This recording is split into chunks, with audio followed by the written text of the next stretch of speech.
সকাল আনুমানিক 10টার দিকে এস্টিমেটর স্যারের রুমে যাই, গিয়ে আমি স্যারকে বলি, স্যার আপনি যে এইভাবে যে টেন্ডারটা লটারিটা করে ফেললেন, আমি যে ঠিকাদারকে অবগত করলাম না, এবং উল্লেখ থাকে একটি উইনার লিস্ট, এবং একটি কাগজ থাকে, ওটার মধ্যে যে উপস্থিত থাকে কে, যে ঠিকাদার গুলা যে লটারির সময় যে উপস্থিত থাকে, ওইরকম একটি আমি ধারাবাহিকতায় আসি, তাহলে বিষয়টি পরিষ্কার হবে। আমার কষ্ট হইতেছে কথা কইতে, আমি আমার চাকরির মনে হইতেছে আমার চাকরিটা যাইব না। আমি এত বিস্তারিত কইতেছি, মনে হয় চাকরিটা যাইব গা।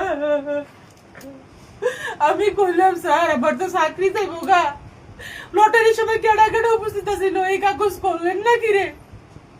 আমি এই কথা কইয়া এস্টিমেটর টিপু স্যারের রুমেতে বাইরে আইছি পরে আর খুব দূর পরে আমার এক্সিডেন্ট স্যারে ডাইছে, মনে হয় এমরান্ডে দিয়া 900 প্রহরী এমরান্ডে দিয়া মনে ডাহাইছে। আমি গেলাম, আমি যাইয়া দেখি রুমটার ভিতরে কম পক্ষে 60টা বেড়া বয়ে রইছে। আমি যাই সেরে এমনি দাঁড়াইছি, সবাই বয়ে রয়েছে।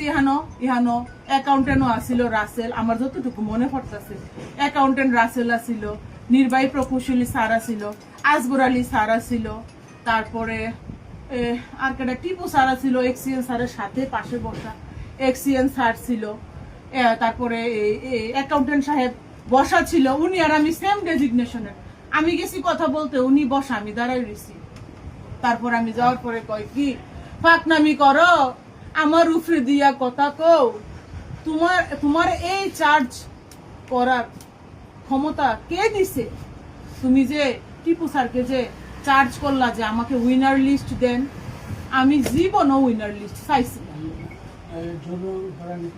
হ্যাঁ আমি বলতাছি, হ্যাঁ আমারে কয়, সুন্দরী তুমি আমার এক্সিডেন্ট স্যারে ভাই নাম কি আবুল খায়ের, কি বলে কি, সুন্দরী তুমি প্রশাসনিক ব্যবস্থা শিখাইতে আসছো আমাকে, আমি এত জায়গা চাকরি করতে আসছি, তুমি আমাকে প্রশাসনিক ব্যবস্থা শিখাইতে আসছো?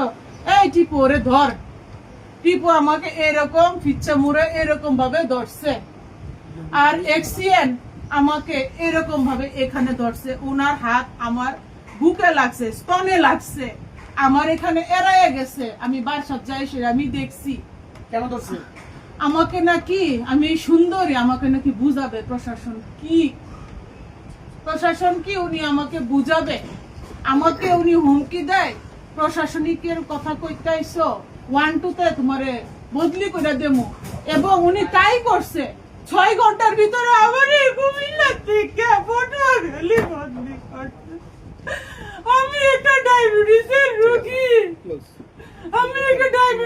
রোগী, আমার ছেলে মডার্ন স্কুলে পড়ে, ওরে আমি আনা নেওয়া করে, আমার স্বামী সংসার, আমার শাশুড়ি দিনের বেলা 100 বার মাথা ঘুরে পড়ে জায়গা, আমার সংসার আমাকে আনুমানিক 6 ঘন্টার ভিতরে বদলি করছে।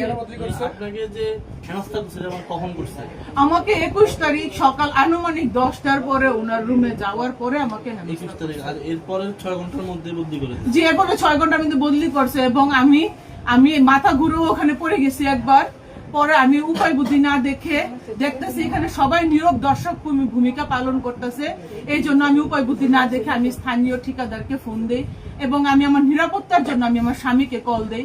ওই মুহূর্তে আমি নিরাপত্তাহীনতায় ভুগতেছিলাম। আপনাকে ওই হেনস্থা করা হয়েছে, আপনি অন্যায় কাজের বিরুদ্ধে প্রতিবাদ।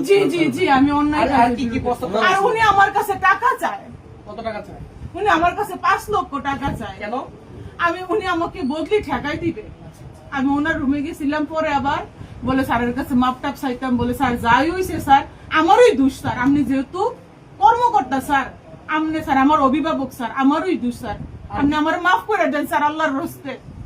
আর কি প্রস্তাব দিয়েছে? এরপরে আমি কি করছি জানেননি, আমার জামাই রেলওয়ে ঢুকছিলাম তো স্যার, শুনেন না, আমার জামাই রেলওয়ে ঢুকছিলাম তো, পরে আমি করছি কিন্তু আমার জামাই রেখেছে, গো তুমি এটা কিন্তু ভিডিও করো, এমনি আর লক করুন বাবা দেখা জানা। পরে আমার জামাই ওনারে ভিডিও করছে, আমি ওনারে জিজ্ঞেসি, স্যার আপনি আমার কাছে কিসের টাকা পান? উনি কোনো উত্তর দিতে পারে না। আমি ওনারে বলছি আমি প্রশাসনিক দায়িত্বে আছি এখানে, আপনি আমার কাছে প্রশাসনিক কাগজ চাইতে পারেন স্যার, টাকা সংক্রান্ত বিষয় অ্যাকাউন্টস বলতে পারবে স্যার। আপনাকে আগে কি প্রস্তাব দিয়েছে সেটা বলুন। আমাকে প্রথমত বিগত কয়েক মাস যাবত আমাকে মৌখিকভাবে সরাসরি কানে কানে আমাকে আস্তে আস্তে আমাকে বলা হয়েছে যে তুমি উপরে রুমে আসো। তারা অনৈতিকভাবে তারা উপরে বসবাস করে, আপনারা কিন্তু একটু দয়া করে উপরে যাইয়েন, আলামত সংগ্রহ করেন, উপরে যে মানুষ থাকে কাপড় চুপড় সব আপনারা আলামত ইয়া করেন। তো অনৈতিক প্রস্তাব দিতে আছে। এরপরে আমি দাপ্তরিক বিষয়ে খুবই সতর্ক, আমি কর্তব্য পালন করি এবং আমি অনৈতিক প্রশাসনিক কিছু হইতে আমি রাজি না, যে কারণে আমার প্রতি এরকম প্রতিহিংসামূলক এবং সবসময় আমাকে সুন্দরী বলে, এটা আনঅফিসিয়াল সম্বোধন। আমাকে সুন্দরী উনি বলতে পারে না, এটা আনঅফিসিয়াল, এটা একটা মহিলাকে যৌন হয়রানির আওতায় পড়ে এটা। আমাকে উনি কেন সুন্দরী বলবে? আমার নাম মুসাম্মদ তাজমিন আক্তার, আমার দাপ্তরিক নাম মুসাম্মদ তাজমিন আক্তার, উচ্চবার সহকারী। উনি আমাকে সুন্দরী কেন বলবে? কেন ঠিক আছে, উনি আমাকে কেন সুন্দরী বলবে? উনি আমার স্তনে হাত দিবে কেন? আমার বুকে কেন আঁচড় পড়বে?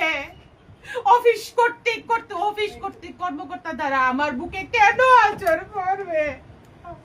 কেন আঁচড় পড়বে? আমি মুখ এখন কেমনে দেব?